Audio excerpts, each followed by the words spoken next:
Olá, tudo bem com você? Seja bem-vindo a mais uma edição do programa Opinião e hoje nós vamos falar sobre um assunto muito sério que é a alimentação escolar. Para falar sobre isso, nós convidamos aqui a Beatrix Belfort Aguiar, que é nutricionista da Rede Municipal de Vila Velha, que é um dos exemplos de nutrição escolar aqui no estado, não é, Beatrix?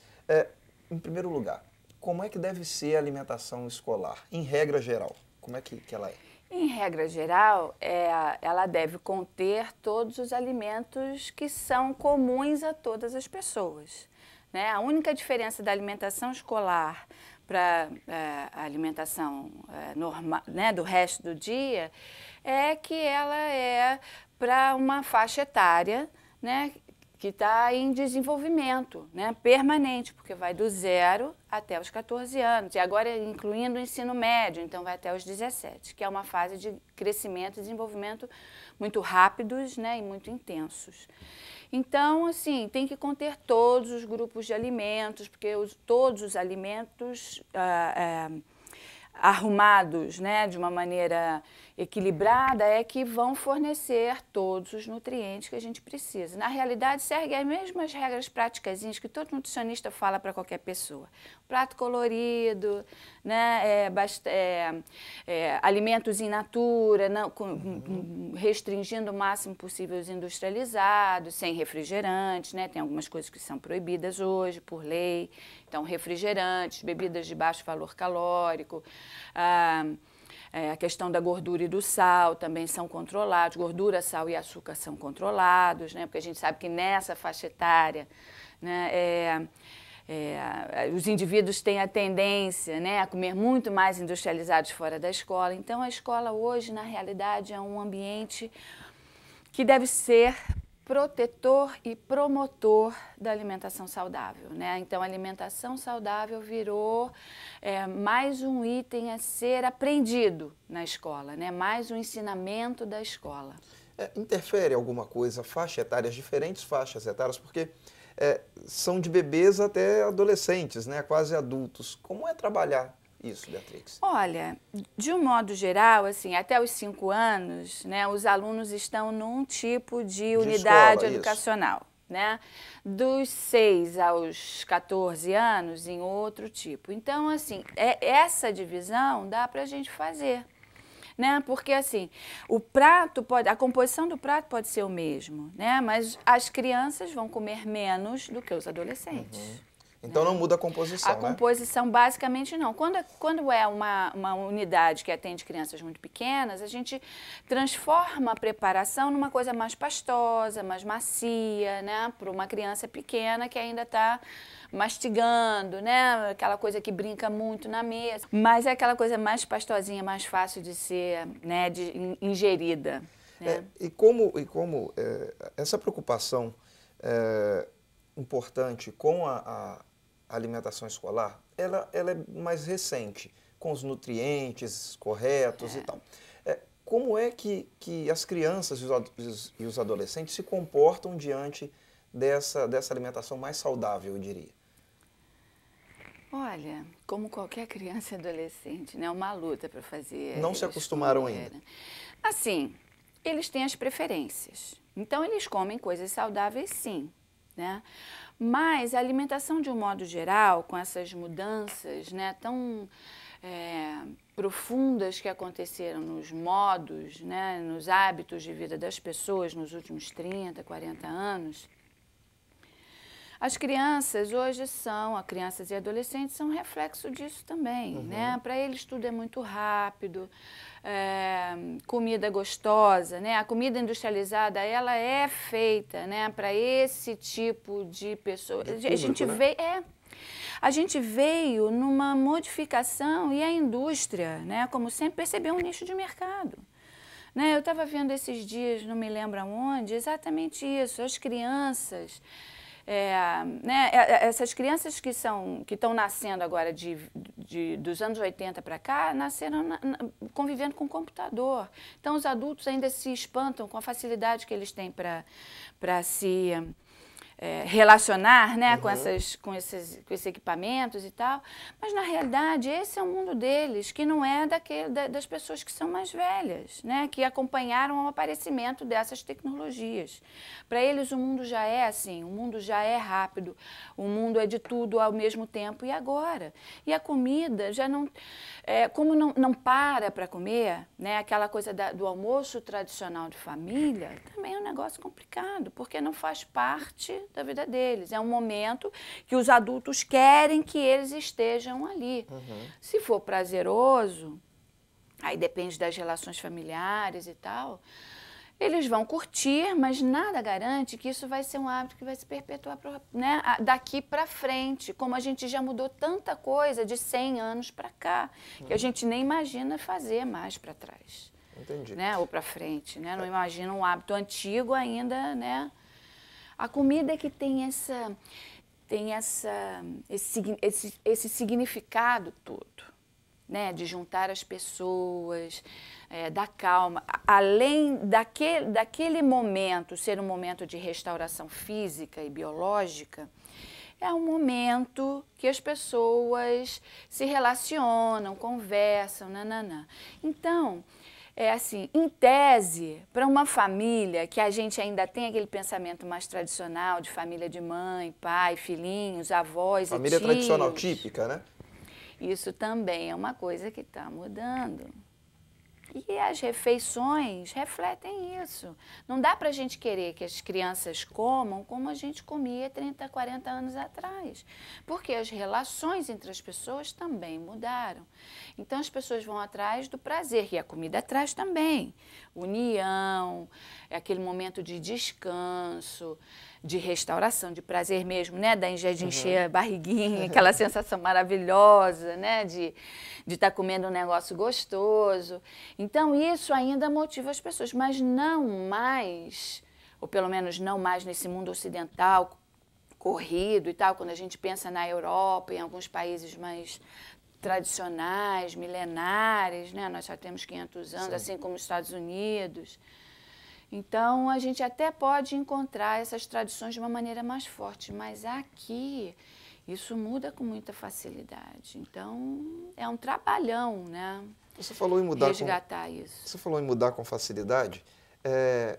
Há muito tempo, e eu não sou dessa geração, acredito que você também não, a gente consumia os produtos plantados na horta de casa, Sim. né?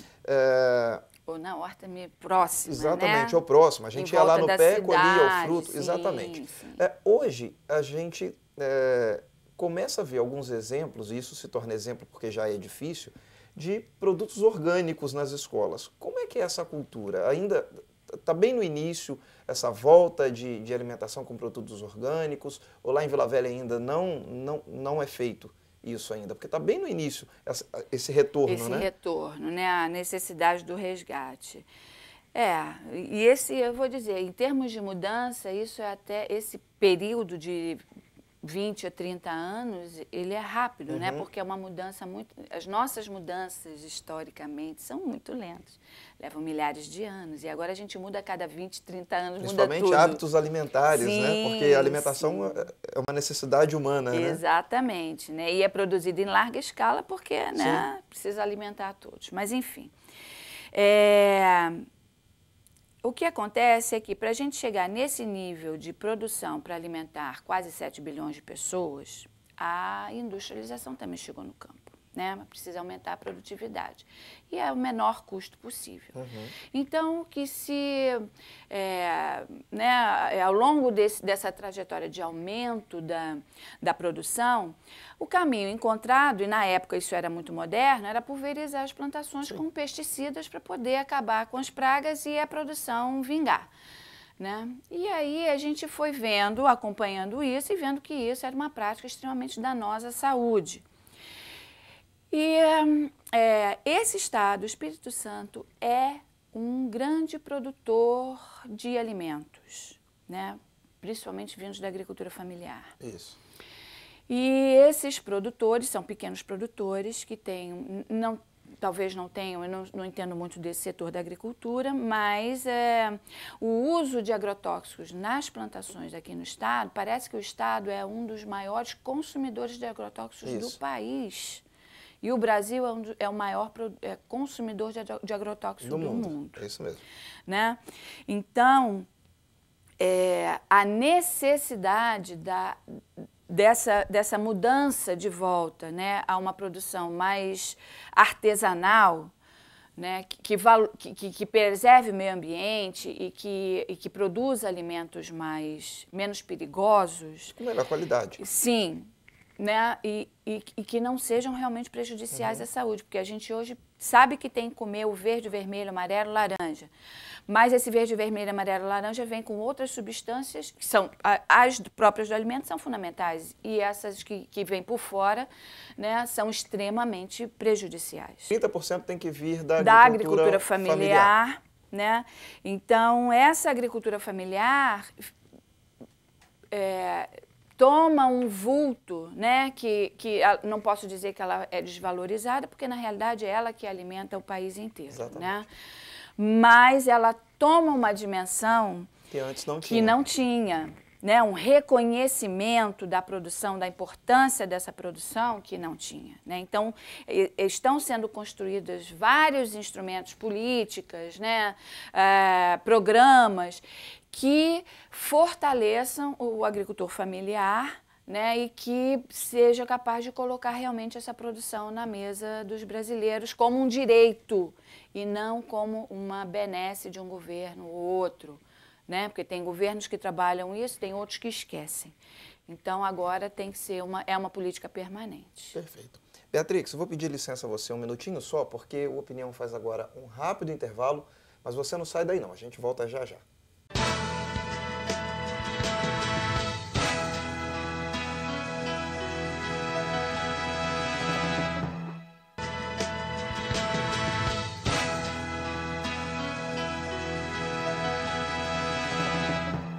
Estamos de volta com o programa Opinião. Hoje a gente fala sobre alimentação escolar e a qualidade dessa alimentação escolar com a Beatrix Belfort Aguiar, que é nutricionista da Rede Estadual de Vila Velha. Beatrix, na hora do lanche, na escola, tem a cantina. O que pode e o que não pode na cantina?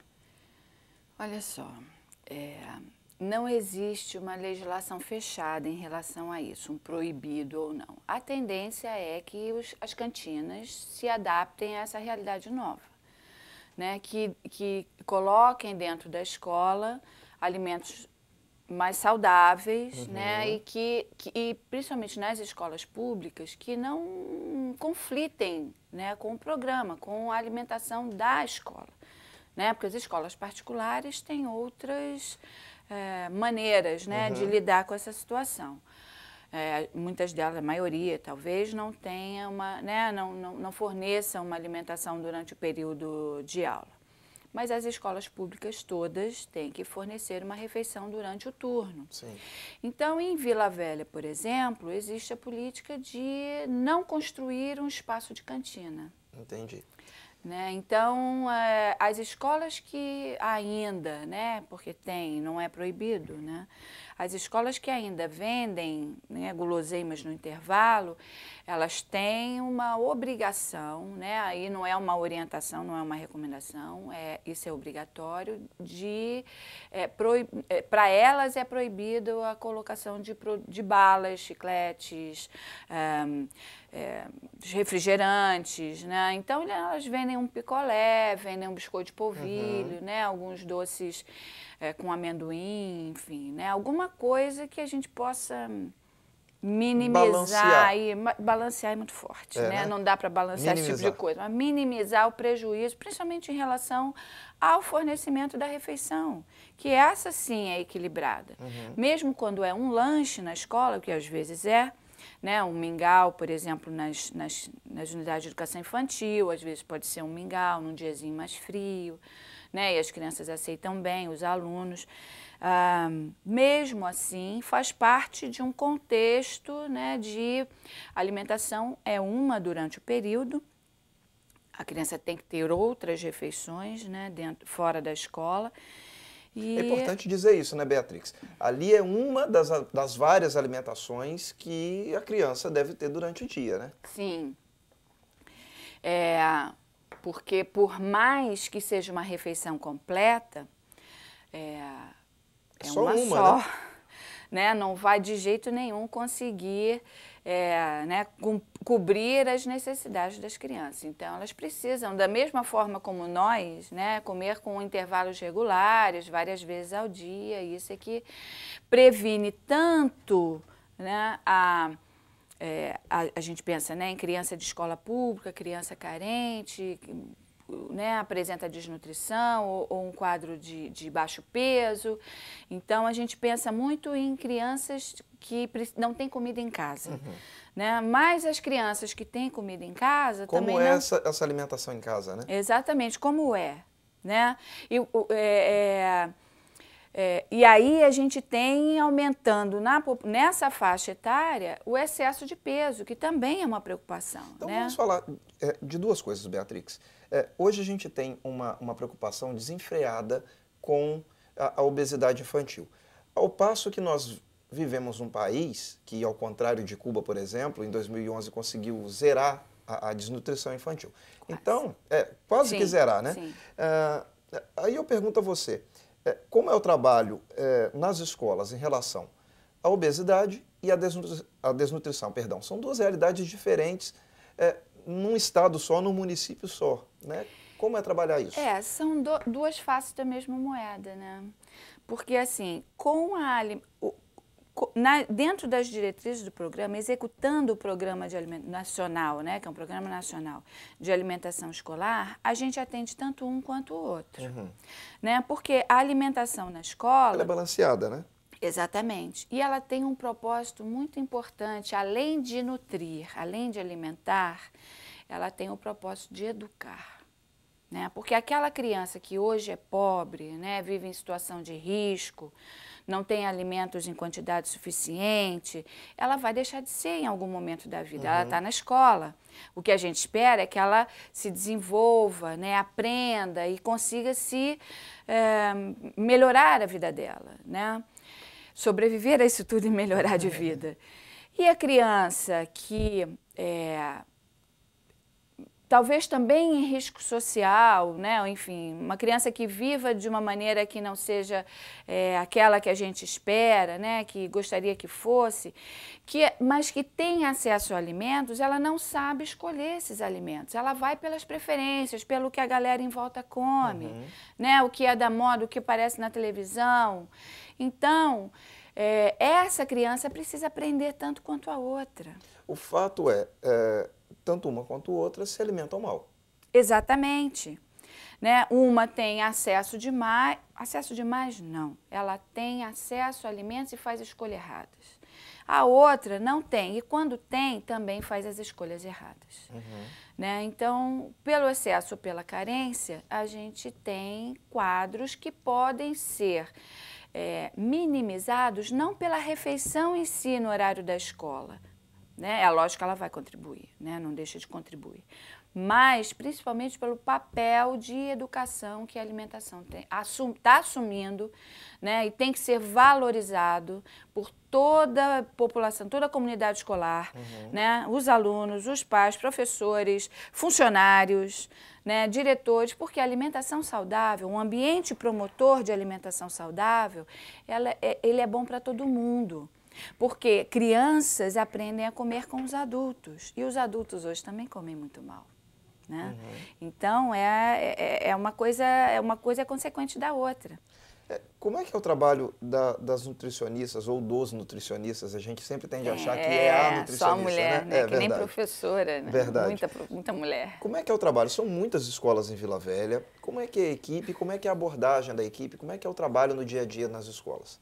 Olha, de um tempo para cá, a tendência é que mais nutricionistas sejam incluídos no quadro do município, né? No quadro pessoal do município. Em Vila Velha, hoje, nós somos 11, né? Que foi um aumento significativo nos últimos 3 ou 4 anos, porque, né, era uma única. Então, normalmente, a equipe se divide, É claro, e Vila Velha assume, tem são 91 escolas. 91 escolas. Com a programação de inaugurar algumas, né, agora no começo de 2012. Então, normalmente a equipe se divide um X número de escolas por nutricionistas. Isso pode variar, né? Às vezes uma nutricionista de uma escola atende outra, não é nada muito fixo para a gente não deixar nenhuma escola sem atendimento. Mas o que acontece com frequência é que cada nutricionista tem o seu grupo de escolas. Né? Então, a gente também fala minha escola. E aí desenvolve esse programa, né? Dentro da cozinha, com as boas práticas de produção, né? Com a escolha de alimentos adequados, com o cardápio, né? O cardápio é fundamental, é ele que baseia toda a produção de alimentos na escola.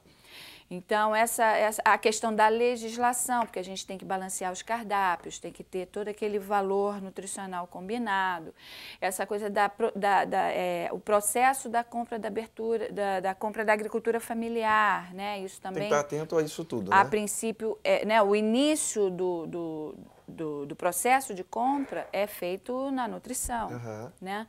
E dentro da escola, dentro da sala de aula também. Né? Nos corredores, no pátio e na sala de aula. Eu ia te perguntar isso. A comunidade escolar, ela já se adaptou a essa nova realidade nutricional? Ou ainda é um aprendizado que todos os dias é preciso ser feito com coordenadores, com diretores, com professores? É isso aí. A comunidade valoriza, mas não pratica. É a mesma coisa que acontece no consultório do médico, né? A pessoa vai lá, descobre que está hipertensa, diabético, o médico passa dieta, ou manda para o nutricionista, porque ainda tem médico que passa dieta, manda para o nutricionista, mas o cara, né, as pessoas... Restringir essa ideia que as pessoas ainda têm da restrição. Tudo tem que ser comer à vontade. Tem que, né? Isso eu posso comer à vontade? Né? Alface, pode. Né? Então, essa ideia da restrição deixa a gente triste, né? Aquela coisa de excluir das refeições e tal. E hoje a gente tem um ambiente que não favorece as escolhas. Por isso a importância da alimentação na escola. A escola tem que ser um ambiente de favorecimento, né? Além da educação, do ensinamento, né? A escola mesmo é um ambiente que favorece aquelas escolhas. A gente estava falando agora há pouco de desnutrição e também de obesidade.